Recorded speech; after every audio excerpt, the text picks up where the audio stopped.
ಆತ್ಮೀಯ ವೀಕ್ಷಕರೇ, ತಾವೆಲ್ಲರೂ ಸುಕ್ಷೇಮವಾಗಿದ್ದು ದೇವರ ವಾಕ್ಯಗಳ ಅಧ್ಯಯನದಲ್ಲಿ ಸಂತೋಷ ಪಡುತ್ತಿರುವಿರಿ ಎಂದು ನಾವು ನಂಬುತ್ತೇವೆ. ಇಂದಿನ ಕಾರ್ಯಕ್ರಮದಲ್ಲಿ ವಿಶೇಷವಾದದ್ದು, ಹಲವಾರು ದಿನಗಳಿಂದ ನಾವು ಅಧ್ಯಯನ ಮಾಡುತ್ತಾ ಬಂದ ವಿಮೋಚನಕಾಂಡ ಪುಸ್ತಕವು ಇಂದು ಮುಕ್ತಾಯವಾಗುತ್ತದೆ.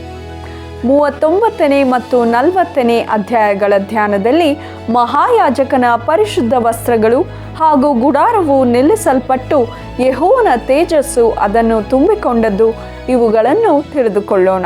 ಪ್ರಿಯರೇ, ನೀವು ವೀಕ್ಷಿಸುತ್ತಿರುವ ಈ ಕಾರ್ಯಕ್ರಮವು ಕೇವಲ ಕ್ರೈಸ್ತರನ್ನು ಮಾತ್ರ ಉದ್ದೇಶಿಸಿ ಸಿದ್ಧಪಡಿಸಲಾಗಿದ್ದು, ಪವಿತ್ರ ಬೈಬಲಿನ ಬೋಧನೆಗಳ ಆಧಾರದ ಮೇಲೆ ನಂಬಿಕೆಯನ್ನು ಬಲಪಡಿಸಲು ಮತ್ತು ಆತ್ಮಿಕ ಬೆಳವಣಿಗೆಯನ್ನು ಪ್ರೋತ್ಸಾಹಿಸಲು ಇದನ್ನು ರೂಪಿಸಲಾಗಿದೆ. ಬೇರೆ ಯಾವುದೇ ಧರ್ಮ, ವಿಶ್ವಾಸ ಅಥವಾ ನಂಬಿಕೆಯನ್ನು ಟೀಕಿಸುವುದು, ವಿರೋಧಿಸುವುದು ಅಥವಾ ಕೀಳುಗಳೆಯುವುದು ನಮ್ಮ ಉದ್ದೇಶವಲ್ಲ. ನಾವು ಎಲ್ಲ ಧರ್ಮಗಳನ್ನು ಮತ್ತು ಸಮುದಾಯಗಳನ್ನು ಆಳವಾಗಿ ಗೌರವಿಸುತ್ತೇವೆ. ಈ ಕಾರ್ಯಕ್ರಮದಲ್ಲಿರುವ ಯಾವುದೇ ವಿಷಯವು ಯಾರ ಭಾವನೆಗಳಿಗೂ, ನಂಬಿಕೆಗಳಿಗೂ ಅಥವಾ ಸಿದ್ಧಾಂತಗಳಿಗೂ ನೋವುಂಟು ಮಾಡಲು, ದೂಷಿಸಲು ಅಥವಾ ಅಪಪ್ರಚಾರವೆಸಗಲು ಉದ್ದೇಶಿಸಿದ್ದಲ್ಲ ಎಂಬುದಾಗಿ ಈ ಮೂಲಕವಾಗಿ ತಿಳಿಸಲು ಬಯಸುತ್ತೇವೆ. ವಂದನೆಗಳು.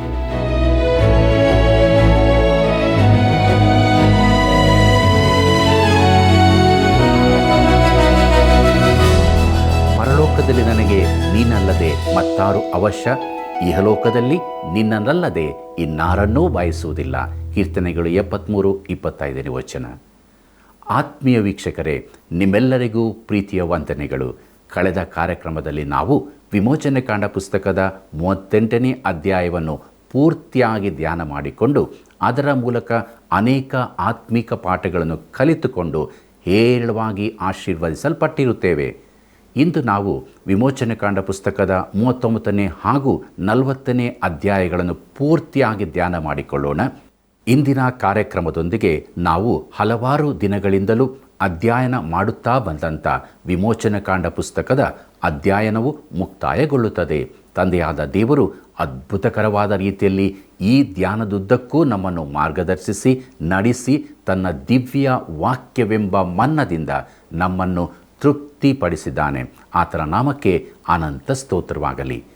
ಪ್ರಿಯರೇ, ನಾವು ಇಂದು ಧ್ಯಾನ ಮಾಡಲಿರುವ 39 ಮತ್ತು 40ನೇ ಅಧ್ಯಾಯಗಳ ಮುಖ್ಯ ಪ್ರಸ್ತಾಪವು ಮಹಾಯಾಜಕನ ಪರಿಶುದ್ಧ ವಸ್ತ್ರಗಳು, ಗುಡಾರವು ನಿಲ್ಲಿಸಲ್ಪಟ್ಟದ್ದು, ಅದರಲ್ಲಿ ಯೆಹೋವನ ತೇಜಸ್ಸು ತುಂಬಿಕೊಂಡದ್ದು ಎಂಬುದಾಗಿರುತ್ತದೆ. ಪ್ರಿಯ ವೀಕ್ಷಕರೇ, ಮಹಾಯಾಜಕನ ಪರಿಶುದ್ಧ ವಸ್ತ್ರಗಳು ಎಂಬ ವಿಚಾರವನ್ನು ನೋಡೋಣ. ಆರೋನನು ಮಹಾಯಾಜಕನಾಗಿದ್ದನು. ಅವನು ಧರಿಸುತ್ತಿದ್ದ ವಸ್ತ್ರಗಳೆಲ್ಲವೂ ಕ್ರಿಸ್ತನ ಕುರಿತು ತಿಳಿಸುತ್ತಿದ್ದವು. ಈ ವಸ್ತ್ರಗಳು ಹೇಗಿರಬೇಕೆಂಬ ಸೂಚನೆಗಳು ಈಗಾಗಲೇ ಕೊಡಲ್ಪಟ್ಟಿದ್ದವು. ವಿಮೋಚನಕಾಂಡ ಪುಸ್ತಕ 39ನೇ ಅಧ್ಯಾಯ ಮೊದಲಿನ 2 ವಚನಗಳನ್ನು ನನ್ನೊಂದಿಗೆ ಗಮನಿಸಿರಿ.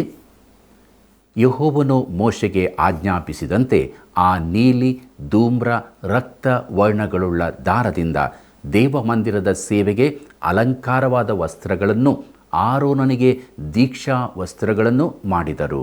ಮಹಾಯಾಜಕನ ಎಫೋದೆಂಬ ಕವಚವನ್ನು ಹುರಿನಾರಿನ ಬಟ್ಟೆಯಿಂದಲೂ ಚಿನ್ನದ ದಾರದಿಂದಲೂ ನೀಲಿ, ಧೂಮ್ರ, ರಕ್ತವರ್ಣಗಳುಳ್ಳ ದಾರದಿಂದಲೂ ಮಾಡಿದನು ಎಂಬುದೇ. ಪ್ರಿಯ ವೀಕ್ಷಕರೇ, ಈ ವಸ್ತ್ರಗಳು ದೇವರ ಸೇವೆಗಾಗಿ ಪ್ರತ್ಯೇಕಿಸಲ್ಪಟ್ಟವುಗಳಾಗಿರುವುದರಿಂದ ಅವುಗಳನ್ನು ದೀಕ್ಷಾ ವಸ್ತ್ರಗಳು ಅಥವಾ ಪರಿಶುದ್ಧ ವಸ್ತ್ರಗಳು ಎಂದು ಹೇಳಲಾಗಿದೆ. ಮುಂದಕ್ಕೆ ನೋಡಿರಿ. ವಿಮೋಚನಕಾಂಡ ಪುಸ್ತಕ 39ನೇ ಅಧ್ಯಾಯ 5ನೇ ವಚನವನ್ನು.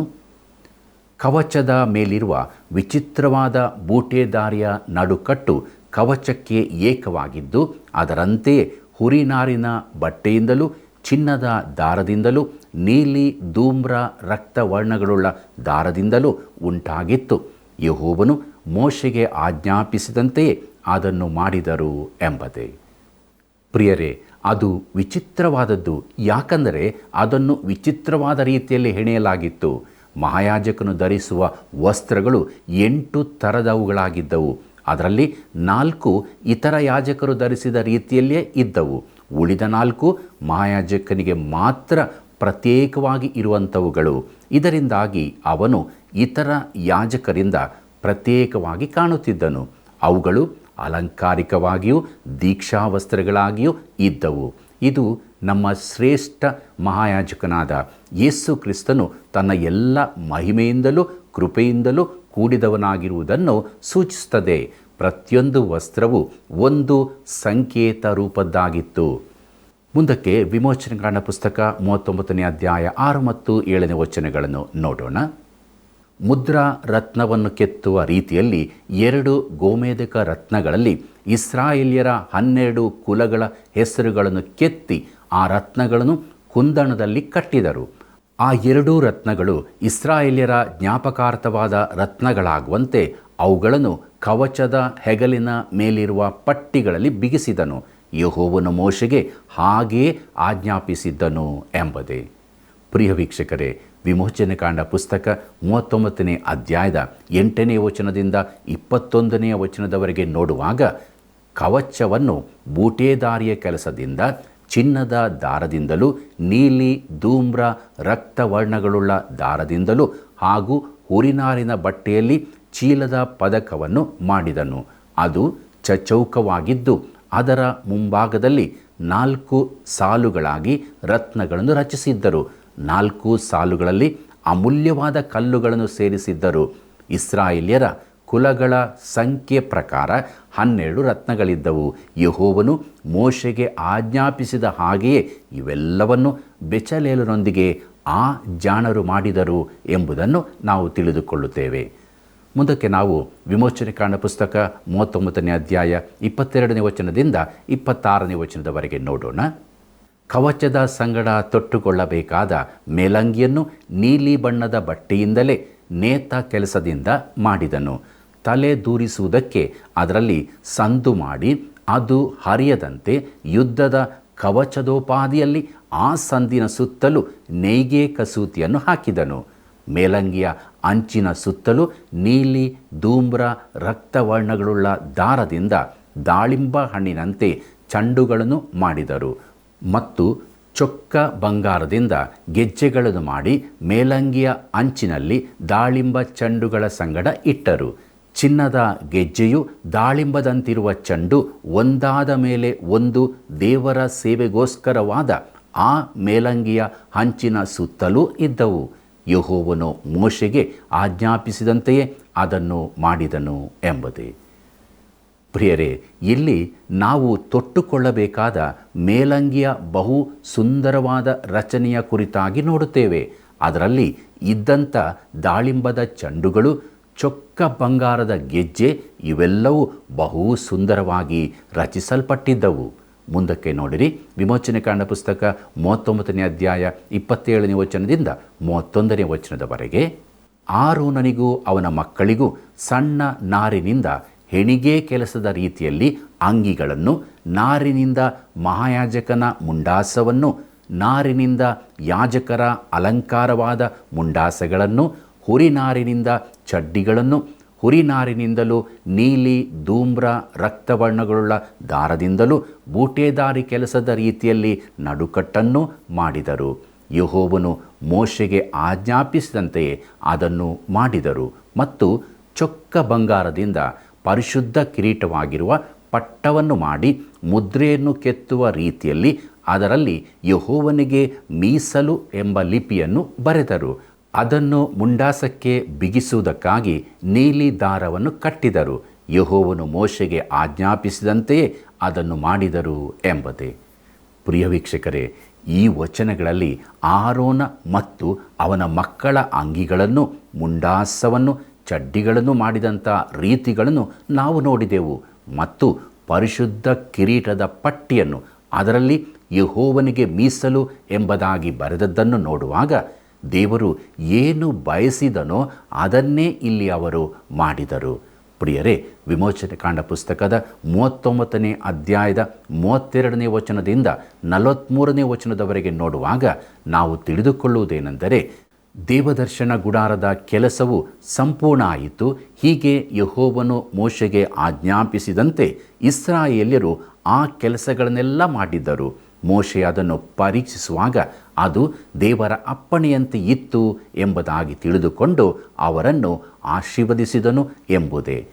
ಪ್ರಿಯರೇ, ವಾರ್ಷಿಕ ಪ್ರಾಯಶ್ಚಿತ್ತದ ಮಹಾದಿನದಂದು ಆರೋನನು ರಕ್ತವನ್ನು ಮಹಾಪರಿಶುದ್ಧ ಸ್ಥಳದೊಳಕ್ಕೆ ಕೊಂಡು ಹೋಗುವಾಗ ತನ್ನ ಈ ಎಲ್ಲ ಅಲಂಕಾರಿಕ ವಸ್ತ್ರಗಳನ್ನು ತೆಗೆದಿರಿಸಿ ಇತರ ಯಾಜಕರು ಧರಿಸುವಂಥ ಸರಳವಾದ ನಾರುಮಡಿಯ ಅಂಗಿಗಳನ್ನು ಮಾತ್ರ ಹಾಕಿಕೊಳ್ಳುತ್ತಿದ್ದನು. ಅವನು ಅಲಂಕಾರ ರಹಿತವಾಗಿ ಆದರೆ ಶುದ್ಧನಾಗಿ ಒಳಗೆ ಹೋಗಬೇಕಾಗಿತ್ತು.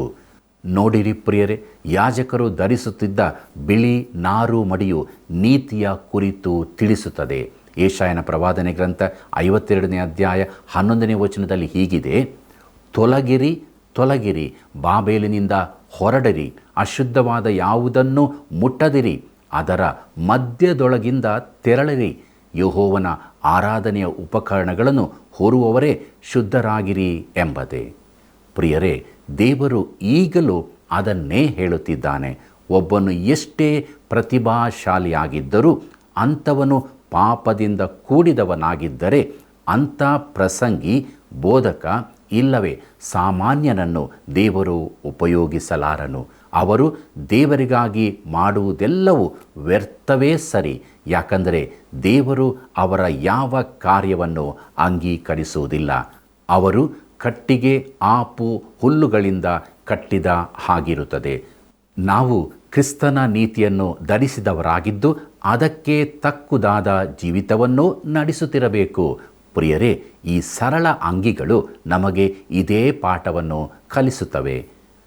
ಆರೋನನು ಜನರ ಪಾಪಕ್ಕಾಗಿ ಯಜ್ಞಾರ್ಪಣೆಗಾಗಿ ಮಹಾಪರಿಶುದ್ಧ ಸ್ಥಳದೊಳಕ್ಕೆ ಹೋಗುವಾಗ ತನ್ನ ಎಲ್ಲ ಅಲಂಕಾರಿಕ ಸುಂದರ ಉಡುಪುಗಳನ್ನು ತೆಗೆದಿರಿಸುವುದು ಗಮನಿಸತಕ್ಕ ವಿಚಾರವಾಗಿದೆ.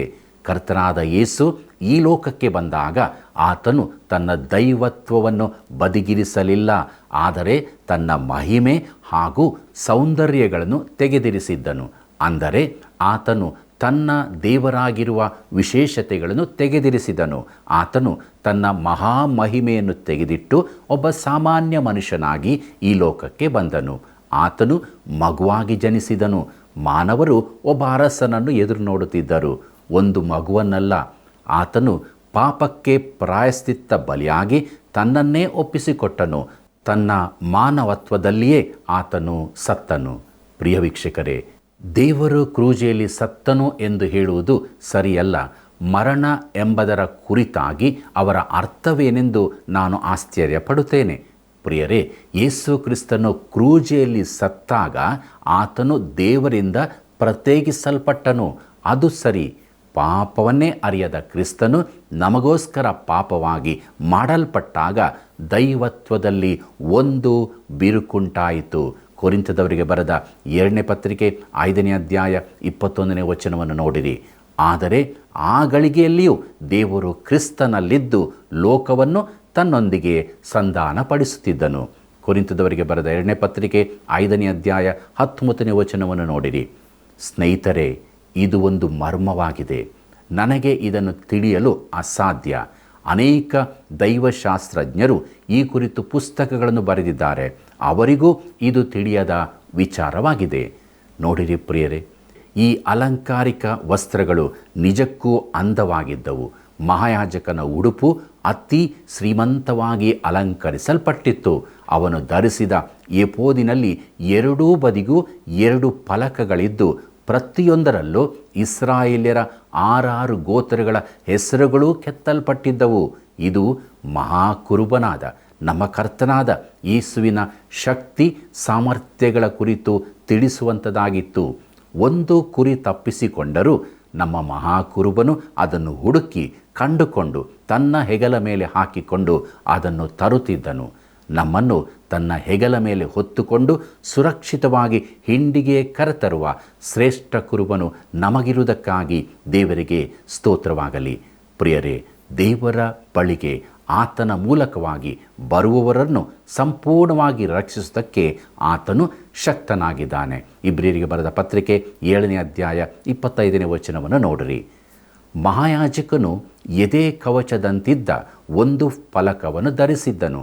ಅದರಲ್ಲಿಯೂ 12 ರತ್ನಗಳಿದ್ದವು. ಅದು ಬಹು ಅಂದವಾದದ್ದಾಗಿತ್ತು. ಒಂದು ವೇಳೆ ಅದು ಊರಿಮ್ ತುಮ್ಮಿಮ್ಗಳನ್ನಿಡುವ ಕಿಸೆಯಂತಿದ್ದಿರಬಹುದು. ಊರಿಮ್ ತುಮ್ಮಿಮ್ಗಳು ದೇವರ ನಿರ್ಣಯಕ್ಕೆ ಅಥವಾ ಭವಿಷ್ಯವಾಣಿಗೆ ಸಂಭವಿಸಿದವುಗಳಾಗಿದ್ದವು. ಅದು ಹೇಗೆ ಕಾರ್ಯ ಮಾಡುತ್ತದೆಂದು ನಮಗೆ ತಿಳಿದಿಲ್ಲ. ಎದೆ ಕವಚದ ಮೇಲಿರುವ ಅಂದವಾದ ರತ್ನಗಳು ಕ್ರಿಸ್ತನು ನಮ್ಮನ್ನು ತನ್ನ ಹೃದಯದಲ್ಲಿರಿಸಿಕೊಂಡಿದ್ದಾನೆ ಎಂಬುದನ್ನು ತಿಳಿಸುತ್ತದೆ. ಆತನು ನಮ್ಮನ್ನು ಪ್ರೀತಿ ಮಾಡುತ್ತಾನೆ. ದೇವರು ಲೋಕದ ಮೇಲೆ ಎಷ್ಟೋ ಪ್ರೀತಿಯನ್ನಿಟ್ಟು ತನ್ನ ಒಬ್ಬನೇ ಮಗನನ್ನು ಕೊಟ್ಟನು. ಆತನನ್ನು ನಂಬುವ ಒಬ್ಬನಾದರೂ ನಾಶವಾಗದೆ ಎಲ್ಲರೂ ನಿತ್ಯ ಜೀವವನ್ನು ಪಡೆಯಬೇಕೆಂದು ಆತನನ್ನು ಕೊಟ್ಟನು ಎಂಬುದಾಗಿ ಯೋಹಾನ ಬರೆದ ಸುವಾರ್ತೆ 3ನೇ ಅಧ್ಯಾಯ 16ನೇ ವಚನದಲ್ಲಿ ನೋಡುತ್ತೇವೆ. ಪ್ರಿಯರೇ, ಈ ರತ್ನಗಳು ನಮ್ಮ ಕಡೆಗೆ ಆತನಿಗಿರುವ ಮಹಾಪ್ರೀತಿಯನ್ನು ತೋರಿಸುತ್ತವೆ. ಎಫೋದಿನ ನಿಲುವಂಗಿಯ ಮೇಲೆ ಚಿನ್ನದ ಗೆಜ್ಜೆಗಳು, ದಾಳಿಂಬದಂತಿರುವ ಚಂಡು ಜೋಡಿಸಲ್ಪಟ್ಟಿದ್ದವು. ಮಹಾಯಾಜಕನ ಸೇವಾವಧಿಯಲ್ಲಿ ಅವನು ಪರಿಶುದ್ಧ ಸ್ಥಳದೊಳಕ್ಕೆ ಹೋದಾಗ ಆ ಗೆಜ್ಜೆಗಳ ಸ್ವರ ಕೇಳಿ ಬರಬೇಕಿತ್ತು. ದಾಳಿಂಬಗಳು ವಿಶ್ವಾಸಿಯ ಫಲಭರಿತ ಜೀವಿತವನ್ನು ಸೂಚಿಸುತ್ತಿದ್ದವು. ಪ್ರಿಯರೇ, ಗೆಜ್ಜೆಗಳು ಆ ರೀತಿಯ ಜೀವಿತದ ಸಾಕ್ಷಿಯ ಕುರಿತು ಹೇಳುತ್ತಿದ್ದವು. ಯಾಜಕನು ಪರಿಶುದ್ಧ ಸ್ಥಳದೊಳಗೆ ಇರುವಾಗ ಇಸ್ರಾಯೇಲ್ಯರು, ಯಾಜಕನು ಆರಾಧನೆಯ ಸ್ಥಳದಲ್ಲಿ ನಮಗೋಸ್ಕರ ಸೇವೆ ಮಾಡುತ್ತಿದ್ದಾನೆ, ಅವನು ಅಲ್ಲಿದ್ದಾನೆಂದು ನಮಗೆ ತಿಳಿದದೆ, ಯಾಕಂದರೆ ಗೆಜ್ಜೆಯ ಸದ್ದು ಕೇಳಿಸುತ್ತಿದೆ ಎಂದು ಹೇಳಬಲ್ಲವರಾಗಿದ್ದರು. ಪ್ರಿಯರೇ, ಆರಾಧನೆ ಎಂದರೆ ನಮಗೆ ಇದೇ ಅರ್ಥ ಕೊಡಬೇಕು. ನಮ್ಮ ಮಹಾಯಾಜಕನು ನಮಗೋಸ್ಕರ ದೇವರ ಸನ್ನಿಧಾನದಲ್ಲಿದ್ದಾನೆ. ಅದು ನಮ್ಮನ್ನು ಕ್ರಿಸ್ತನಿಗೆ ಇನ್ನೂ ಹತ್ತಿರಕ್ಕೆ ತರಬೇಕು. ಒಬ್ಬರು ದೇವಸೇವಕರು ತಮ್ಮ ಅನುಭವವನ್ನು ಈ ರೀತಿಯಾಗಿ ಹಂಚಿಕೊಳ್ಳುತ್ತಾರೆ. ಏನೆಂದರೆ, ನಾನು ಯುವಕನಾಗಿದ್ದಾಗ ನನ್ನ ಸಭೆಯಲ್ಲಿ ಒಬ್ಬರು ಹಿರಿಯರಿದ್ದರು. ಅವರು ನನಗೆ ತುಂಬ ಪ್ರೋತ್ಸಾಹ ನೀಡಿದರು. ಅವರು ಅದ್ಭುತ ದೇವರ ಮನುಷ್ಯ ಮತ್ತು ಪ್ರತಿ ಭಾನುವಾರ ಬೆಳಿಗ್ಗೆ ಅವರು ನನ್ನ ಬಳಿಗೆ ಬಂದು, ನೀವು ಇಂದು ಗಂಟೆ ಬಾರಿಸಿದ್ದೀರಿ ಎಂದು ಹೇಳುತ್ತಿದ್ದರು. ನೀವು ಸತ್ಯವನ್ನು ತಿಳಿದುಕೊಳ್ಳಲು ಬಯಸಿದರೆ ನಾನು ನಿಜವಾಗಿಯೂ ಹಾಗೆ ಮಾಡಲಿಲ್ಲ. ಆ ದಿನಗಳಲ್ಲಿ ನಾನು ಕೆಲವು ಕೆಟ್ಟ ಸಂದೇಶಗಳನ್ನು ನೀಡುತ್ತಿದ್ದೆ. ಆದರೆ ಅವರ ಉದ್ದೇಶವೇನೆಂದರೆ, ಅವರು ಬೈಬಲ್ ವಿದ್ಯಾರ್ಥಿಯಾಗಿದ್ದ ಕಾರಣ ದೇವರ ವಾಕ್ಯದ ಬೋಧನೆಯ ಮೂಲಕ ಕ್ರಿಸ್ತನ ಸನ್ನಿಧಿಗೆ ಬರಲು ಸಾಧ್ಯವಾಯಿತು ಎಂಬುದೇ. ಪ್ರಿಯರೇ, ಮಹಾಯಾಜಕನ ಗೆಜ್ಜೆಗಳ ಸದ್ದು ಕೇಳುವಂತಾದು ಅದ್ಭುತ ಅನುಭವವಾಗಿದೆ. ಯಾಜಕನ ಅಂಗಿಗಳು ಎಂಥ ಸಂದೇಶವನ್ನು ಕೊಡುತ್ತವೆ. ಅವನ ತಲೆಗೆ ಸುತ್ತಿರುವ ಟೋಪಿಯ ಮೇಲೆ ಯೆಹೋವನಿಗೆ ಮೀಸಲು ಎಂಬುದಾಗಿ ಬರೆದಿದೆ. ಇದು ಪರಿಶುದ್ಧತೆ ಕುರಿತಾಗಿ ಹೇಳುತ್ತಿದ್ದು ಆಂತರಿಕ ಜೀವಿತಕ್ಕೆ ಸಂಬಂಧಿಸಿದ್ದಾಗಿದೆ. ಆದರೆ ಇದು ಮತ್ತು ಹೇಳುವುದೇನೆಂದರೆ, ಮಹಾಯಾಜಕನು ದೇವರ ಸೇವೆಗಾಗಿ ಸಂಪೂರ್ಣವಾಗಿ ಸಮರ್ಪಿಸಲ್ಪಟ್ಟವನು ಎಂಬುದಾಗಿ. ಪ್ರಿಯರೇ, ಪರಿಶುದ್ಧ ಅಂದರೆ ದೇವರ ಉಪಯೋಗಕ್ಕಾಗಿ ಪ್ರತ್ಯೇಕಿಸಿ ಇಡಲ್ಪಟ್ಟದ್ದು ಎಂದು. ಈಗಿನ ಪ್ರಸಂಗಿಗಳಾದ ನಮ್ಮೆಲ್ಲರಿಗೂ ದೇವರಿಂದ ಬಹಳವಾಗಿ ಉಪಯೋಗಿಸಲ್ಪಟ್ಟ ಸೇವಕರೊಬ್ಬರು ಹೇಳಿದ ಮಾತೇನೆಂದರೆ, ನಾನು ಒಬ್ಬ ಪ್ರಸಂಗಿಯಾಗಿ ತುಂಬ ವರ್ಷ ಸೇವೆ ಮಾಡಿದ್ದೆ. ಪ್ರಸಂಗಿ ಎಂದರೆ ಎಲ್ಲ ಕೆಲಸಗಳನ್ನು ಮಾಡತಕ್ಕದೆಂದು ಅನೇಕರು ಭಾವಿಸ್ತಾರೆ. ಸಾಮಾಜಿಕ ಚಟುವಟಿಕೆಗಳು, ಸಹಾಯ ಕೊಡುವುದು, ಬೆನ್ನು ತಟ್ಟುವುದು ಹಾಗೂ ಪ್ರಸಂಗಿಸುವುದು. ಇದರಿಂದಾಗಿ ಅನೇಕ ಪ್ರಸಂಗಿಗಳು ಮಾನಸಿಕವಾಗಿ ಬಿದ್ದು ಹೋಗುತ್ತಾರೆ. ಇನ್ನು ಅನೇಕರು ಇಂತಹ ಶಿಶುಗಳಂತಿರುವವರ ಹಿಂದೆಯೇ ಅವರಿರುತ್ತಾರೆ. ಆದರೆ ಈ ದಿನಗಳಲ್ಲಿ ಪೀಠದ ಮೇಲೆ ನಿಲ್ಲುವ ಪ್ರಸಂಗಿಯ ತಲೆಯಲ್ಲಿ ಕರ್ತನಿಗಾಗಿ ಪರಿಶುದ್ಧತೆ ಎಂಬ ಬರಹವಿರುವ ಟೋಪಿ ಇರುವುದು ಅವಶ್ಯ. ಅಂದರೆ ಅವನಿಗೆ ಪ್ರಸಂಗ ತಯಾರು ಮಾಡಲು ಸಮಯವಿರಬೇಕು. ದೇವರ ಸನ್ನಿಧಾನದಲ್ಲಿ ಪ್ರಾರ್ಥಿಸಲು ಸಮಯವಿರಬೇಕು. ಅನೇಕರು ತಮ್ಮ ಸಭೆಗೆ ಪ್ರಸಂಗಿಗಳನ್ನು ಶನಿವಾರ ರಾತ್ರಿಯಲ್ಲಿ ಕೇಳಿಕೊಳ್ಳುವುದನ್ನು ನೋಡಿ ನನಗೆ ಆಶ್ಚರ್ಯವಾಗುತ್ತದೆ. ಶನಿವಾರವು ಒಬ್ಬ ಪ್ರಸಂಗಿಗೆ ಧ್ಯಾನ ಹಾಗೂ ಸಿದ್ಧತೆಯ ಸಮಯವಾಗಿರುತ್ತದೆ. ಒಬ್ಬ ಸಭಾ ಹಿರಿಯರು ಒಮ್ಮೆ ನನಗೆ ಹೇಳಿದರು, ಅಯ್ಯ, ನೀವು ನನ್ನನ್ನು ನೋಡಲು ಬಂದಿರುವುದು ಬಹಳ ಸಂತೋಷ. ಆದರೆ ನೀವು ಏನು ಮಾಡಬೇಕಿತ್ತೆಂಬುದನ್ನು ನಾನು ಹೇಳುತ್ತೇನೆ. ನನ್ನನ್ನು ಭೇಟಿ ಮಾಡುವ ಬದಲು ನೀವು ಆ ಸಮಯವನ್ನು ಪ್ರಸಂಗ ತಯಾರಿಗಾಗಿ ಉಪಯೋಗಿಸಬೇಕಾಗಿತ್ತು. ನಮ್ಮ ವ್ಯವಹಾರದಲ್ಲಿ ತೊಂದರೆಗಳಿವೆ. ನನಗೆ ತುಂಬ ಆಯಾಸವೂ ನಿರಾಶೆಯೂ ಉಂಟಾಗುತ್ತದೆ.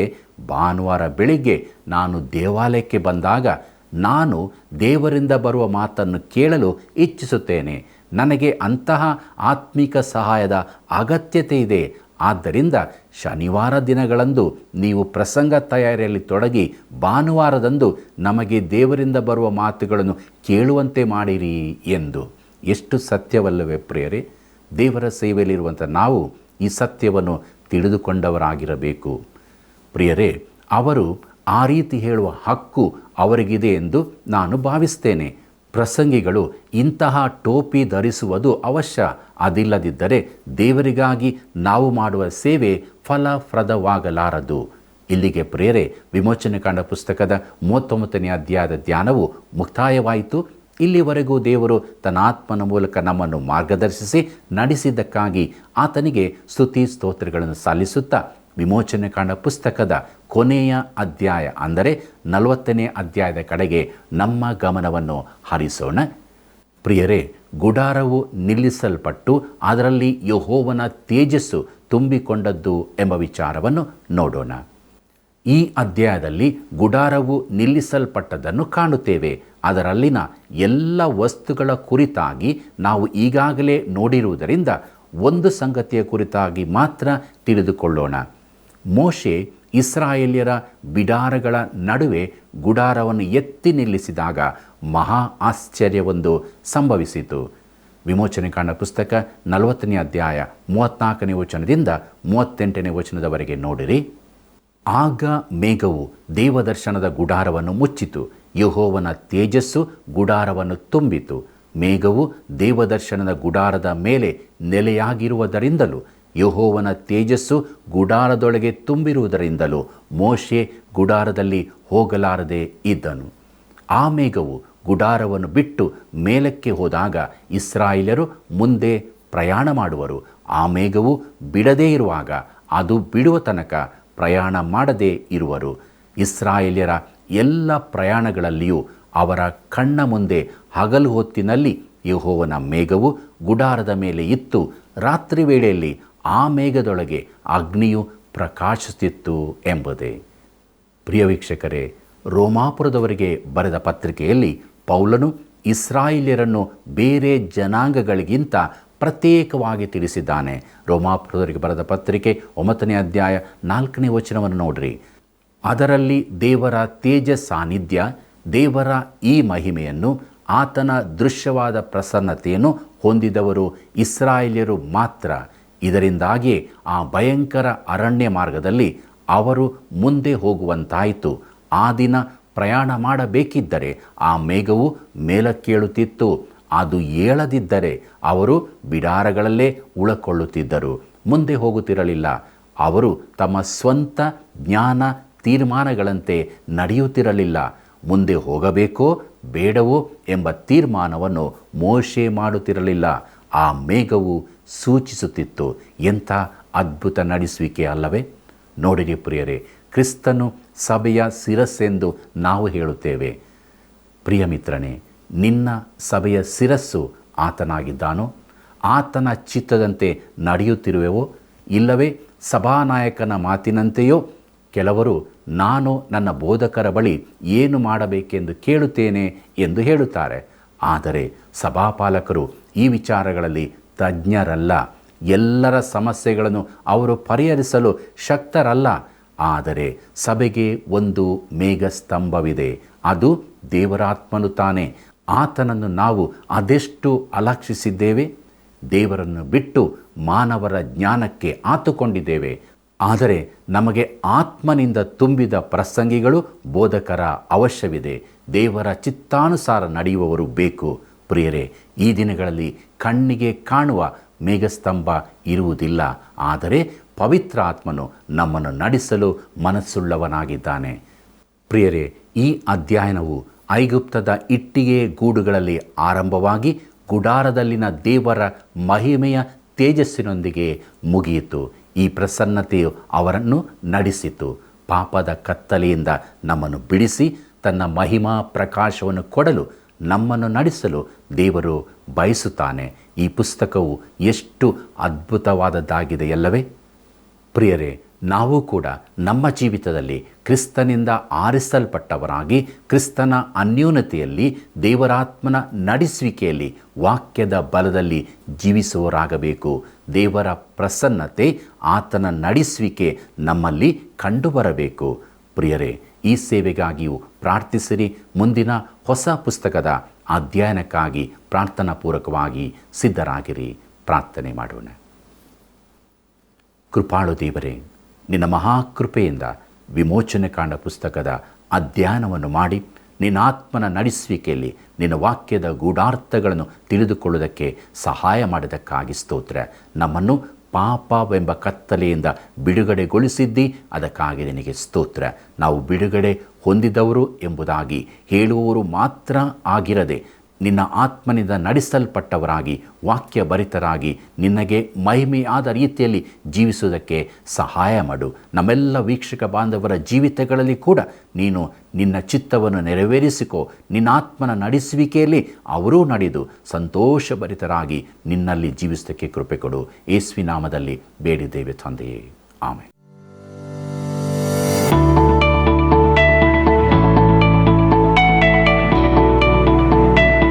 ಇಂದಿನ ಅಧ್ಯಾಯದಿಂದ ಒಂದು ಪ್ರಶ್ನೆ. ಮಹಾಯಾಜಕನು ಯಾರು? ಮಹಾಯಾಜಕನು ಯಾರು? ಉತ್ತರ: ಮೋಶೆ, ಆರೋನನು, ಬೆಚಲೇಲನು. ನಿಮ್ಮ ಉತ್ತರಗಳನ್ನು ನಮ್ಮ ವಾಟ್ಸಪ್ ಸಂಖ್ಯೆ 76187377772ಗೆ ಕಳುಹಿಸಿ.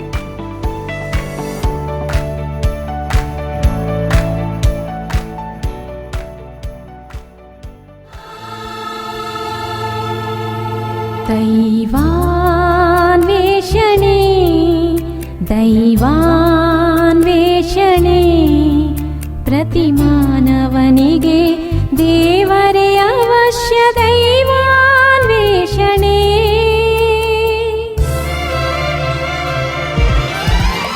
ದೈವಾನ್ವೇಷಣೆ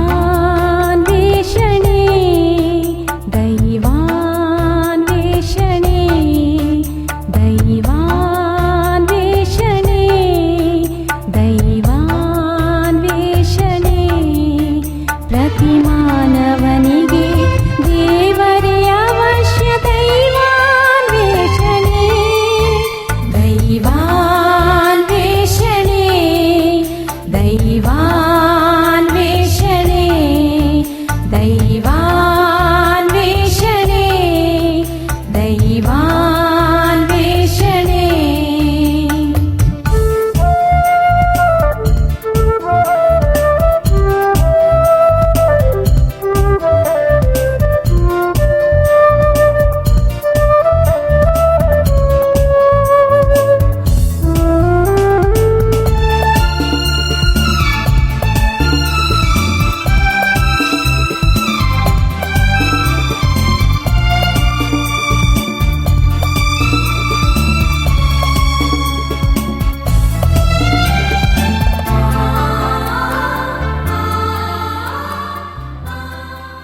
ಪ್ರಿಯರೇ, ದೇವರು ಹೇಳಿದಂತೆ ಗುಡಾರವು ಪೂರ್ಣಗೊಂಡಾಗ ಆತನ ತೇಜಸ್ಸು ಅದನ್ನು ತುಂಬಿಕೊಂಡಿತು. ವಿಧೇಯತೆ ಇರುವಲ್ಲಿ ದೇವರ ಪ್ರಸನ್ನತೆ ಇರುತ್ತದೆ. ಇಂದಿಗೆ ಮುಕ್ತಾಯಗೊಂಡ ವಿಮೋಚನ ಕಾಂಡದ ಈ ಇಡೀ ಧ್ಯಾನದುದ್ದಕ್ಕೂ ನಮ್ಮನ್ನು ನಡೆಸಿದ ದೇವರಿಗೆ ಸ್ತೋತ್ರ ಸಲ್ಲಿಸೋಣ. ಆತ್ಮೀಯ ವೀಕ್ಷಕರೇ, ದೇವರ ಶಾಂತಿ ನಿಮ್ಮೊಂದಿಗಿರಲಿ. ಮುಂದಿನ ಕಾರ್ಯಕ್ರಮ ವೀಕ್ಷಿಸಲು ಪ್ರಾರ್ಥನಾ ಪೂರ್ವಕವಾಗಿ ಸಿದ್ಧರಾಗಿರಿ. ವಂದನೆಗಳು. ಈ ಕಾರ್ಯಕ್ರಮ ನಿಮಗೆ ಇಷ್ಟವಾಯಿತೆ? ಈಗಲೇ ಒಂದು ಮಿಸ್ಡ್ ಕಾಲ್ ಕೊಡಿರಿ. ಮುಂದಿನ ವಿಜೇತರು ನೀವಾಗಿರಬಹುದು.